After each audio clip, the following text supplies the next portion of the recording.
दोस्तों, आज की कहानी है सासू माँ मैं कसरे में पड़ी बादाम को नहीं खाऊंगी। चलो दोस्तों, कहानी को शुरू करते हैं। कहते हैं कि अक्सर अच्छे भले इंसान के पैर या फिर कमर ही क्यों ना हो, अगर वहाँ पर मोश हो जाए तो जिंदगी अस्वस्थ हो जाती है। ऐसा ही अगर किसी इंसान की सोच में मोश हो जाए तो वह खुद के लिए व्यक्तित्व का अविरोधक हो जाती है, साथ ही अपने आसपास के लोगों में भी नकारात्मक ऊर्जा संचारित करने का कारण बनकर रह जाता है।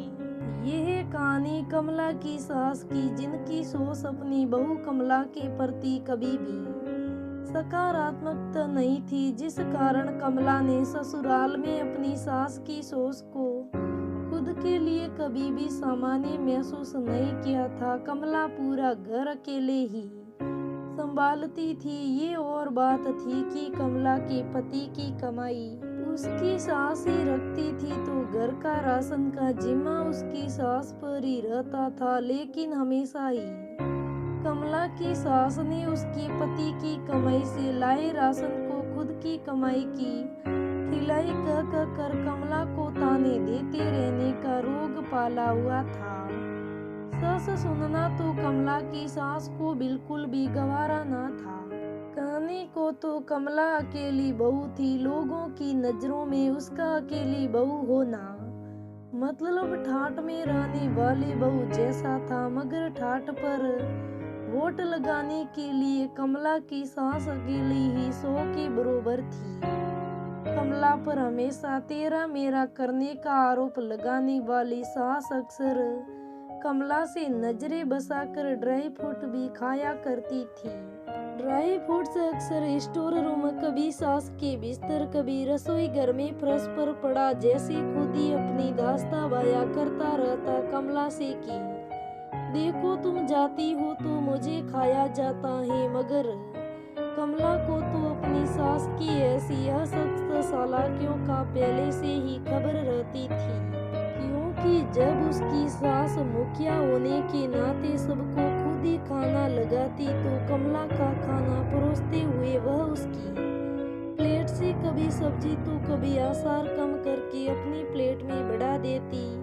कभी वह बाजार जाती तो उसकी 6 साल की बेटी पूर्वी उसके घर लौटते ही कहती, अरे मम्मा, आप जब कहीं भी गई होती हो तो मेरे बड़े मजे होते हैं। दादी मुझे चॉकलेट वगैरह खिलाती हैं और खुद भी खाती हैं। दादी मुझे बहुत प्यार करती हैं, आपसे ज्यादा प्यार करती है मुझे दादी।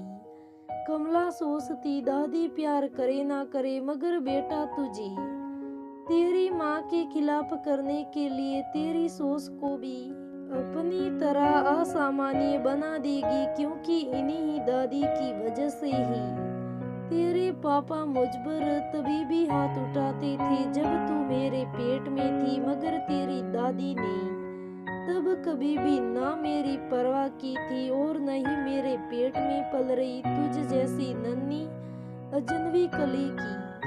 एक ही दिन की बात थी, कमला अपने रूम का बिस्तर ठीक कर रही थी, तभी कमला की सास आंगन से आई और ये ले कमला कहते हुए कमला की तरफ बढ़ी, तो कमला ने भी हाथ बढ़ा दिया और देखा तो एक बादाम था बाहर आंगन में पड़ा था।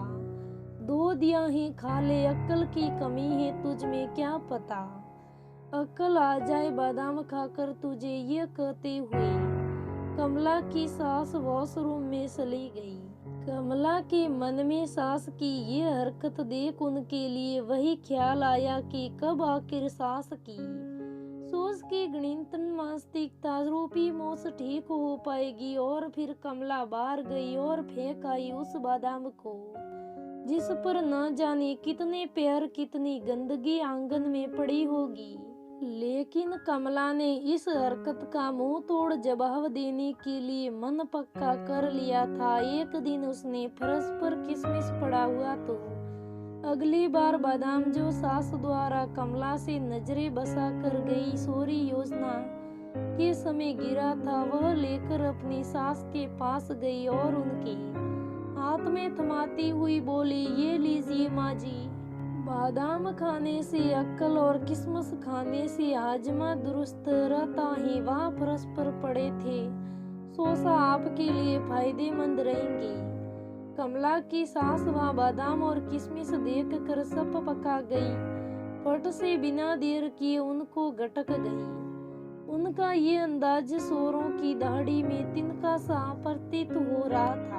कमला को वो वही गणित बदला तो ले लिया जा चुका था, मगर एक बार फिर कमला के मन में ये एहसास उमड़ रहा था कि काश सासू माँ अब आपकी सोच में पड़ी मोश को ठीक करने में ये बादाम और किशमिश कुछ असर कर जाए। बहू के प्रति अपने व्यक्तित्व को सामान्य व सकारात्मक रखने की कुछ तो दिशा मिल जाए। दोस्तों, ऐसी सासें भी बहुत होती हैं जो अपनी बहुओं को बहुत परेशान करती हैं। उनसे कहना चाहूंगी कि प्लीज मिलजुल कर रहिए और घर की शांति बनाए रखे। दोस्तों, कैसी लगी कहानी मुझे कमेंट में जरूर बताना। धन्यवाद दोस्तों, फिर मिलेंगे।